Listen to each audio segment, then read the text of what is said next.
구원의 역사를 홀로 이루시고 그 은혜를 우리에게 입혀주신 아버지 하나님,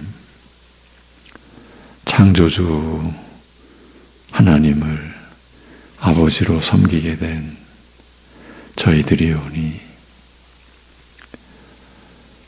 참으로 하나님을 섬기며 하나님을 의지하며 살아가는 참 믿음을 저희에게 허락하여 주옵시고 참 지혜를 받아서 하나님의 성품을 쫓아가며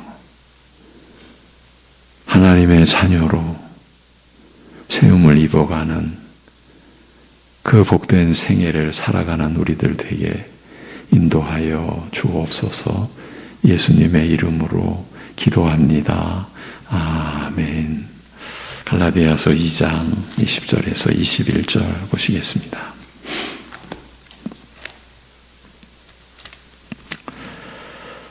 갈라디아서 2장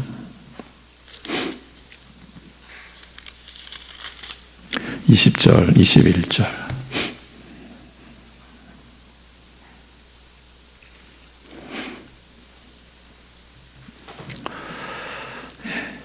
같이 보시겠습니다.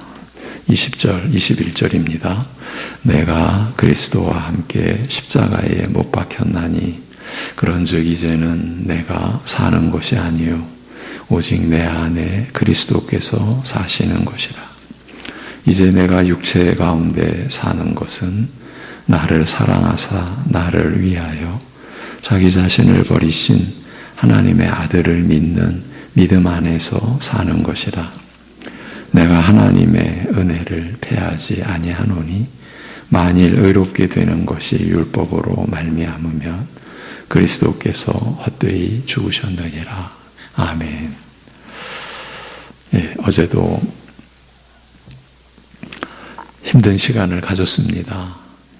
우리를 돌아보는 것은, 그것도 말씀을 기준 삼아서 우리 자신을 살피는 것은 거의 예외 없이 우리를 힘들게 하는 게 사실입니다. 우리를 힘들게 한 어제의 마무리 부분만 다시 돌아보겠습니다. 복음에 무엇을 더해야만 구원 얻는다. 값없이 오직 믿음으로만 구원 얻는다는 복음은 오히려 죄 짓게 만드는 교리다라는 이 거짓 주장을 따르게 되면 하나님의 은혜가 패하여지는 것이고, 이는 곧 20절에서 제시된 복음이 제공하는 신자와 관련된 복된 본질들이 패하여지는 것이라고 했습니다. 사도 바울이 20절을 통해 들려주는 복음이 제공하는 놀라운 사실들은 먼저 내가 그리스도와 함께 십자가에 못 박혔나니라는 고백을 통해서 사도가 밝혀준 모든 성도들이 그리스도와 연합되어 있다는 사실입니다. 우리 신자들이 이제 믿음을 받고 하나님의 은혜로 믿음을 받고 그 믿음의 내용이 말씀에 의해서 이제 참 믿음으로 이렇게 채워져 가는 과정에서 우리가 그리스도와 연합되어 있다라는 그 사실이 깨달아지는 그 시점, 어쩌면 우리 각자의 생애에서 가장 중요한 시점이 아닐까 싶은 생각도 듭니다. 포도나무와 가지의 비유, 요한복음 15장에 더 이상 가까울 수 없는 관계, 내가 너희 안에 너희가 내 안에, 이렇게도 이 땅에 계시던 그 마지막 날 밤 제자들에게 주님과 그 제자들과의 관계를 그렇게 말씀하여 주신 대로 우리가 그리스도와 연합되어 있다. 이거는 우리의 평생의 묵상이죠. 묵상의 소재죠. 이어서 그런즉 이제는 내가 사는 것이 아니요 오직 내 안에 그리스도께서 사시는 것이라는 진술을 통해서 모든 성도가 그리스도와 연합함으로써 예수님이 자신의 대표자가 되시고 자신의 새 주인이 되심으로써 이제 첫사람 아담이 아니라 마지막 아담이요 둘째 사람이신 그리스도께서 우리의 대표자, 우리의 주인이 되심으로써 그 결과 예수님의 모든 것을 우리식으로 말하면 공유하게 된 내 것이 되었다라는 사실입니다. 그리스도의 죽음과 부활이 내 것이요. 영광과 영생, 거룩과 의로움이 다 내 것이 되게 된 거예요. 이 모든 게 값없습니다. 은혜로입니다. 그리고 나를 사랑하사 나를 위하여 자기 자신을 버리신 하나님의 아들을 믿는 믿음 안에서 사는 것이라고 하여 새 생명으로 살아가는 새 삶의 방식이 바로 믿음이라고 한 사실입니다. 그 믿음은 바로 그리스도의 죽음이 나를 위한 죽음이었다. 이렇게 믿는 믿음입니다. 이렇게 확신하는 믿음, 그 죽으심을 믿고 그 죽으심에 모든 것을 간직하고 의지하는 그 믿음, 그 믿음이 나를 예수 그리스도와 연합된 자로 예수 그리스도의 모든 것을 나 자신의 것으로 만들어준다는 것입니다. 이 사실을 밝혀준 거예요. 어떤 우리의 공로나 선행, 율법을 지켜내겠다고 했던 어떤 그런 행위나 남들보다 뛰어난 그런 행동이 아니라 오직 주님의 죽으심에 대한 참된 이해와 신뢰와 의지, 그 믿음이 그렇게 복된 것을 가능케 해준다는 사실입니다. 이런 진술 뒤에 사도 바울은 나는 그래서 은혜를 패하지 않는다고 하였습니다. 이 말은 나는 이제 복음만을 붙든다. 그리스도만을 붙든다. 복음에 나를 온전히 의뢰한다. 그리스도의 죽으심, 그 복음만을 나는 믿는다.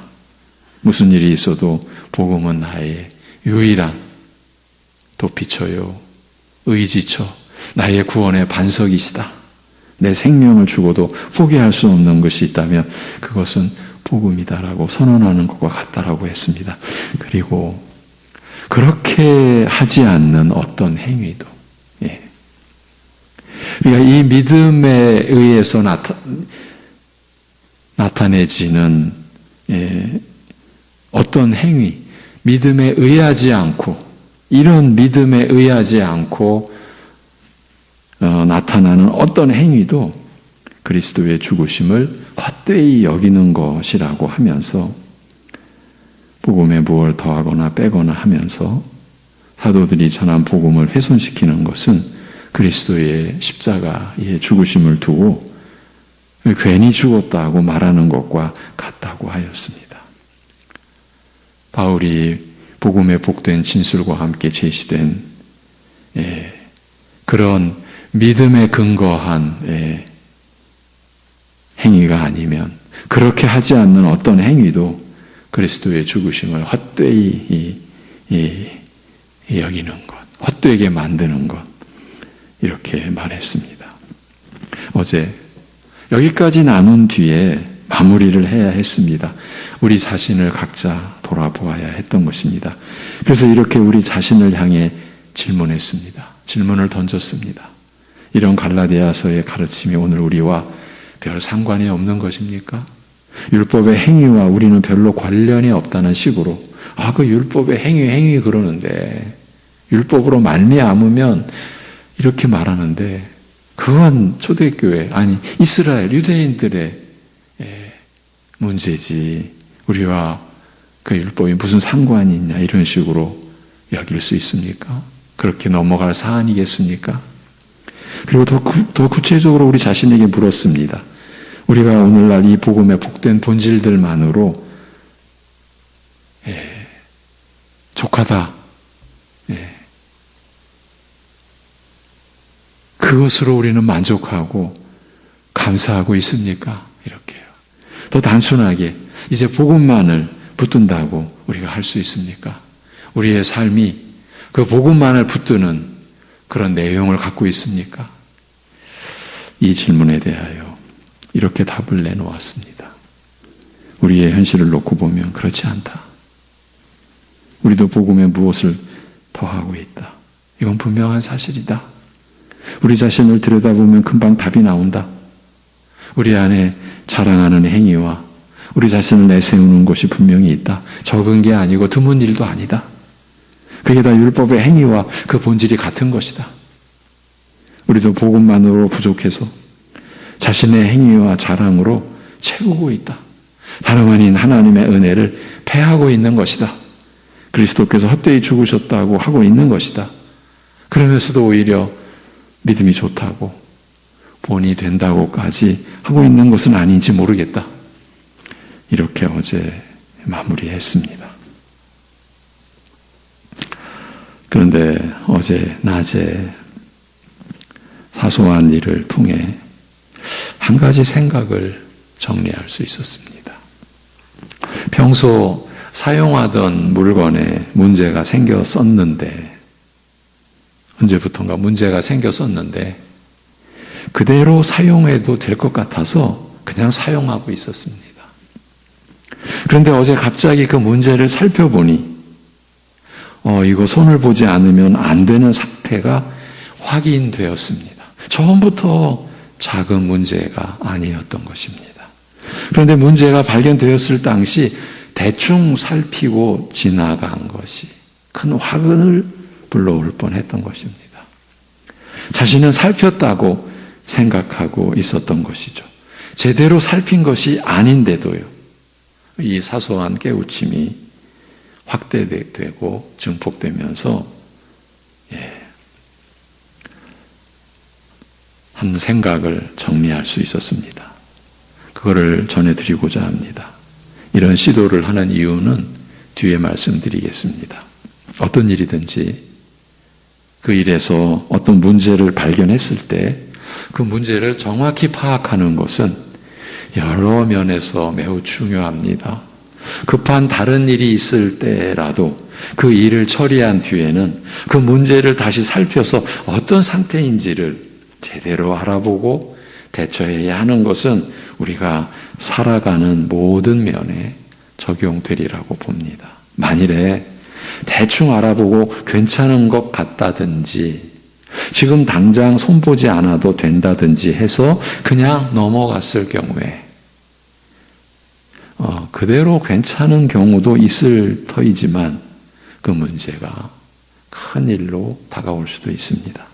이때는 앞서서 알아보기는 했지만 그 문제를 제대로 파악하지 못하고 대충 넘어간 것이 오히려 화근이 된 것입니다. 문제가 더 크게 일어날 가능성이 있다는 것을 파악할 수 있는 기회마저도 가로막은 처사라고 할 수 있기 때문입니다.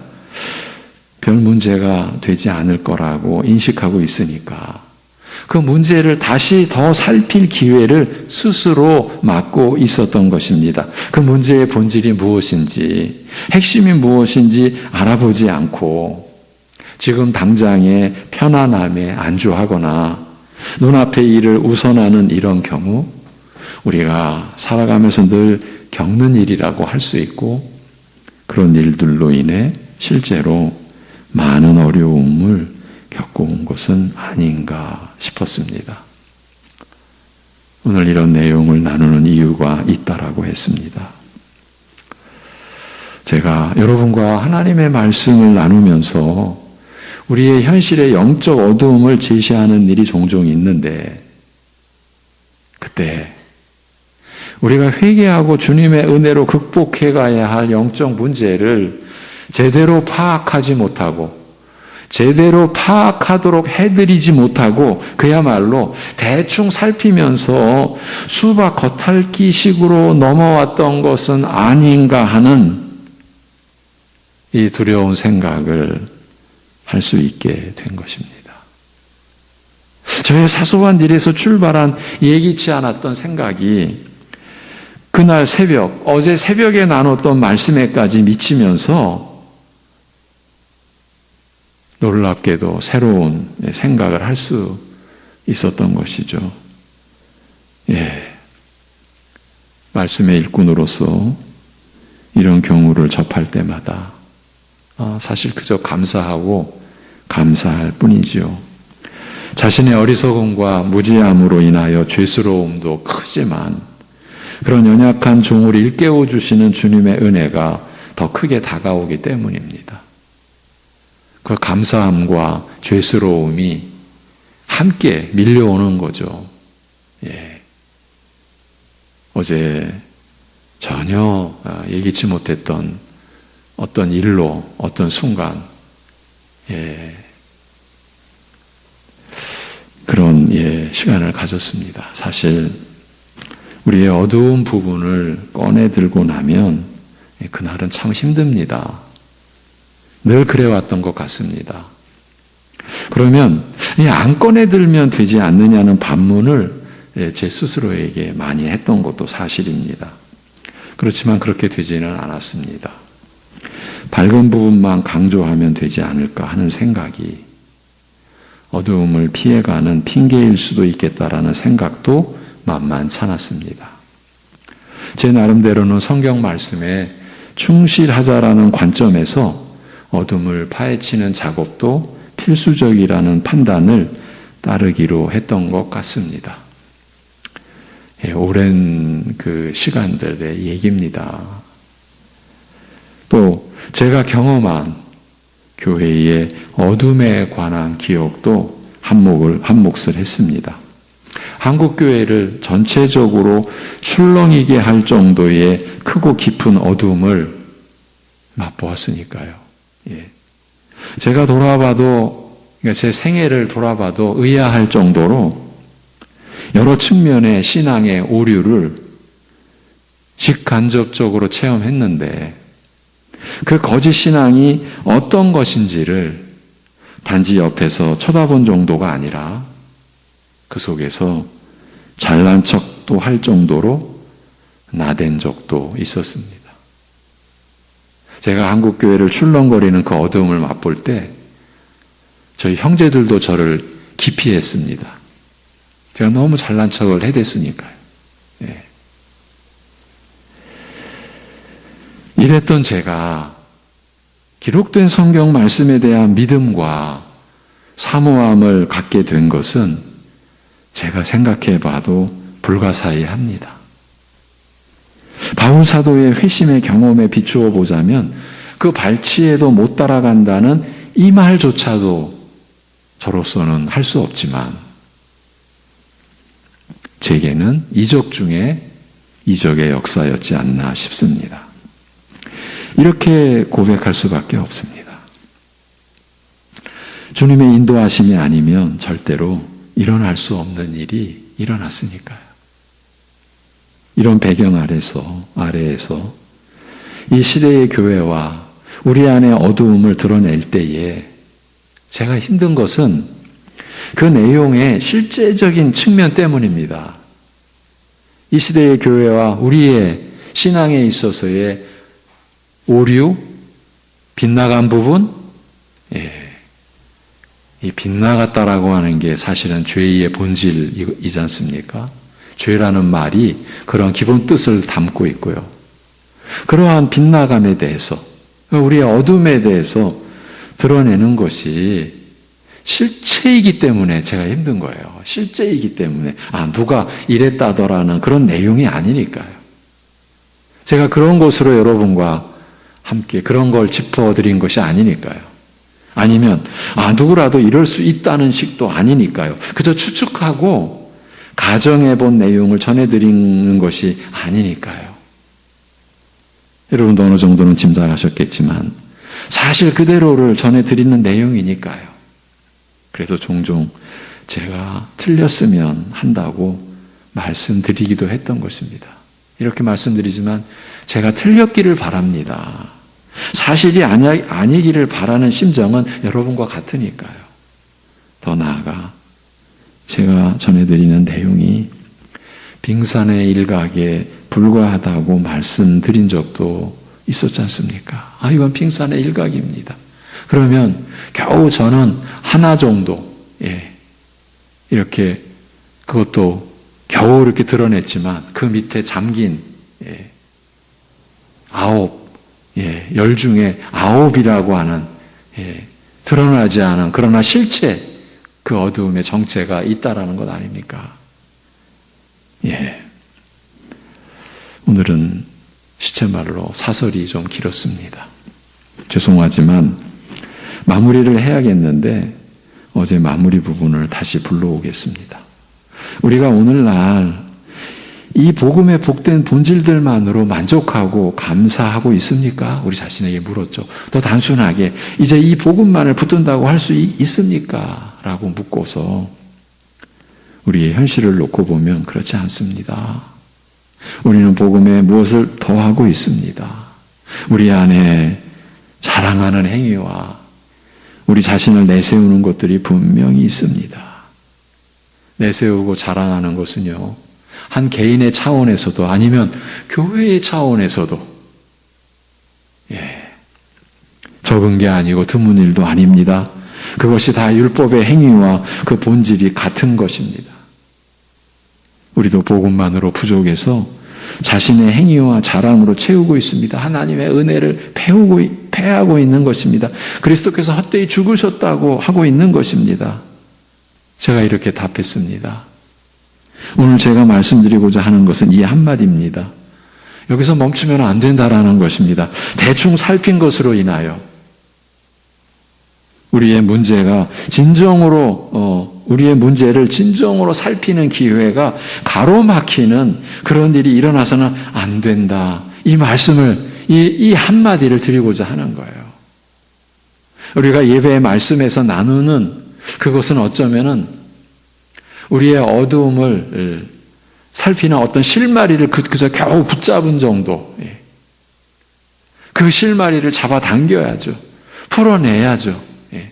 그래서 우리의 모습, 나의 실체를 드러내도록 해야 된다라는 거죠. 어제 느닷없이 정리할 수 있었던 생각이 바로 이 점을 일깨워 주었습니다. 사실 제가 그 순간 제 스스로에게 얼마나 두려움 가운데서 놀랐겠습니까? 그리고 감사했지만,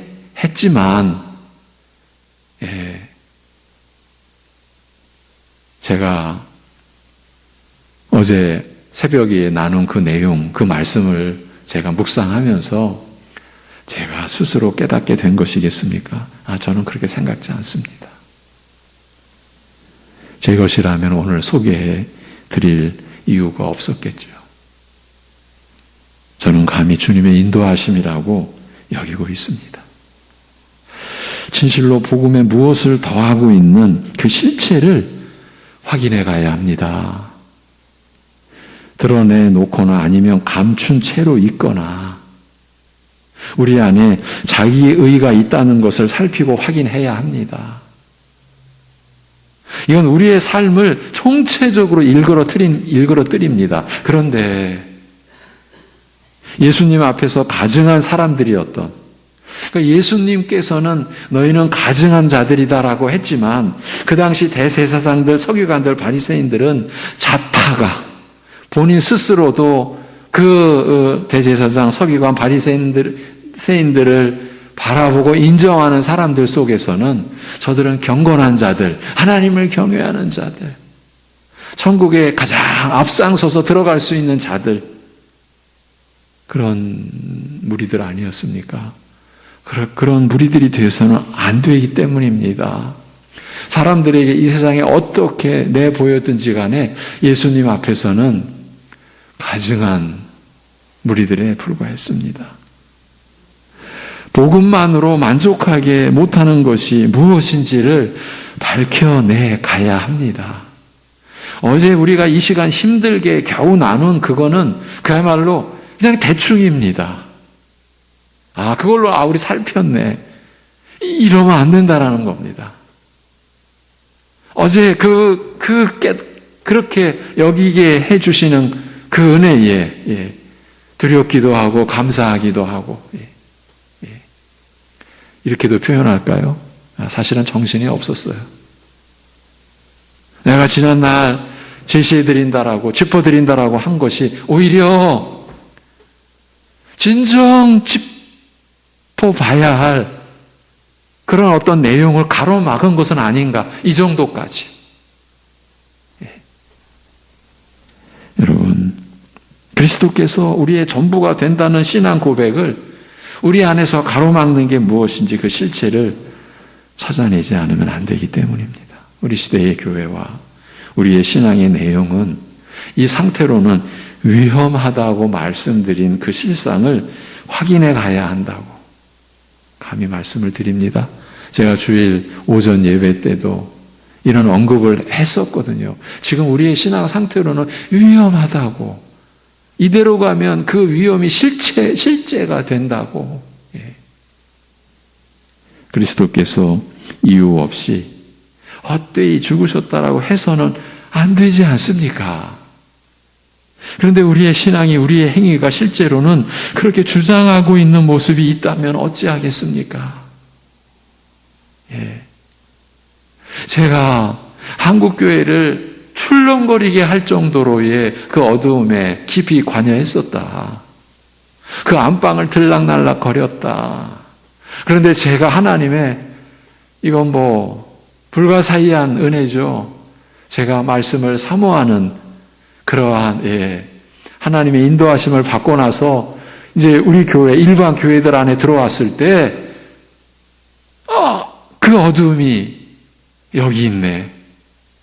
그대로 있네. 그때 그런 그 수년, 10수년의 과정이 흘러가면서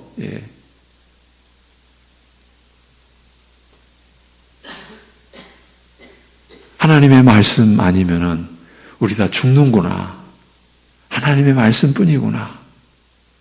그 말씀이 성령님의 역사로, 하나님의 은혜로 우리 안에서 풀어지지 않으면, 그 은혜를 우리가 갈구하지 않으면 안 되는구나.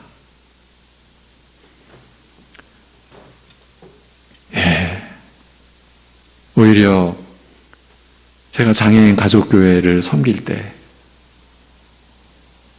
세상에 그 어떤 것도 기댈 수 없는, 오직 하나님의 은혜만을 구해야 하는, 환경적으로도 그렇게 된 그 가족분들과 10년을 제가 살아가면서 거기서도 얻은 결정적인 은혜가 말씀만이 생명이다. 말씀만이 위로다. 말씀만이 생명이다.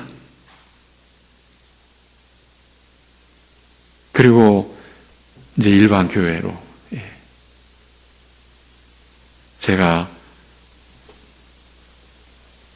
하나님의 인도하심으로 섬기게 되면서 그 어두움 속에서 느끼고, 바로 그것 때문에 탈출을 해야만 했던, 어쩌면 죽음의 두려움까지도 느끼는 그런 상황에서 그 어두움 속에서 헤어나올 때 그때 보았고 그때 느꼈던 것이 교회 안에 있다는 것에 사실은 제가 얼마나 무서웠겠습니까? 얼마나 충격을 받았겠습니까? 그겁니다. 그리스도께서 이유 없이 헛되이 죽으셨다. 그렇게 하고 있는 그 모습을 일찍이 본 겁니다. 우리가 신자된 개인으로, 혹은 우리가 모여 이룬 교회의 차원으로 하나님의 은혜를 패하고 있다면 어찌 되겠습니까? 이런 문제를 절대로 대충 살피고 지나가서는 안 된다. 그 점을 다시 한번 강조해 드리고자 한 것이에요. 사실 이번 주는 로마서로 이제 돌아가려고 했다가 안 된 거죠. 내일도 그래서 내가 조금은 한 걸음은 더, 오늘 우리가 나누었던 내용입니다. 그걸 한번 또 정리해 보겠고, 그래서 여러분이 그야말로 한 걸음이라도 더 들어가서 우리가 지니고 있는 신앙에 반드시 극복해야 할, 그리고 떨쳐내야 할, 벗어버려야 할 그런 어둠과 오류의 한 부분을 좀 더 다뤘으면 합니다. 사실은 힘들지만 이런 그 상황 속에서 그냥 지나갈 수가 없게 됐고요. 그리고 사실 갈라디아서 3장으로 바로 들어가면 또 확 들어옵니다. 믿음으로냐 행위로냐. 바울 사도가 왜 이렇게 질문을 해야만 했겠습니까? 기도하겠습니다. 하나님 아버지,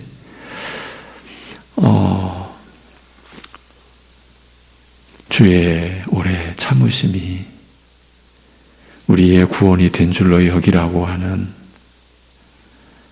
사도 베드로의 그 유언과 같은 권고의 말씀을 또 떠올려 주시고 우리의 심령 속에 그 말씀을 간직하게 해 주심을 감사합니다.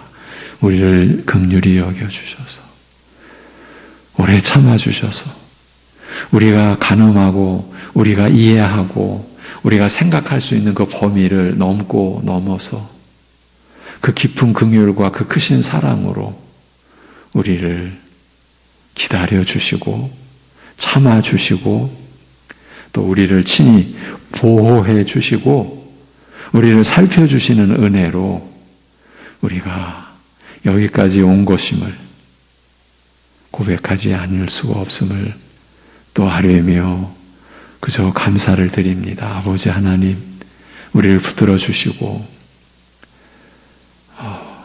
주 예수 그리스도께서 저들을 사랑하셔서 저들을 깨우치고 회개의 길로 인도하시기 위하여 회칠한 무덤이라고 독사의 자식들이라고 책망했던 그 심정을, 그 주님의 마음을 우리 또한 느끼고 우리 또한 받아서 그리하여 우리 각자 자신을 돌아봄으로 주님이 우리에게 그 믿음의 근원이시요 그 믿음을 온전케 해주시는 바로 그 믿음을 우리가 받고 간직하고 그 믿음 안에서 자라가는 생애가 되게 하여 주옵소서. 하나님의 은혜를 패하는 믿음을, 그리스도께서 헛되이 죽었다라고 만드는 믿음을 내 믿음이라고, 하나님이 주신 믿음이라고 여기는 그렇게 속는 생애를 우리가 살아가지 않도록 우리를 붙들어 주시옵소서. 이 모든 것을 주님께 의탁하오며 주 예수 그리스도의 이름으로 기도하옵나이다. 아멘.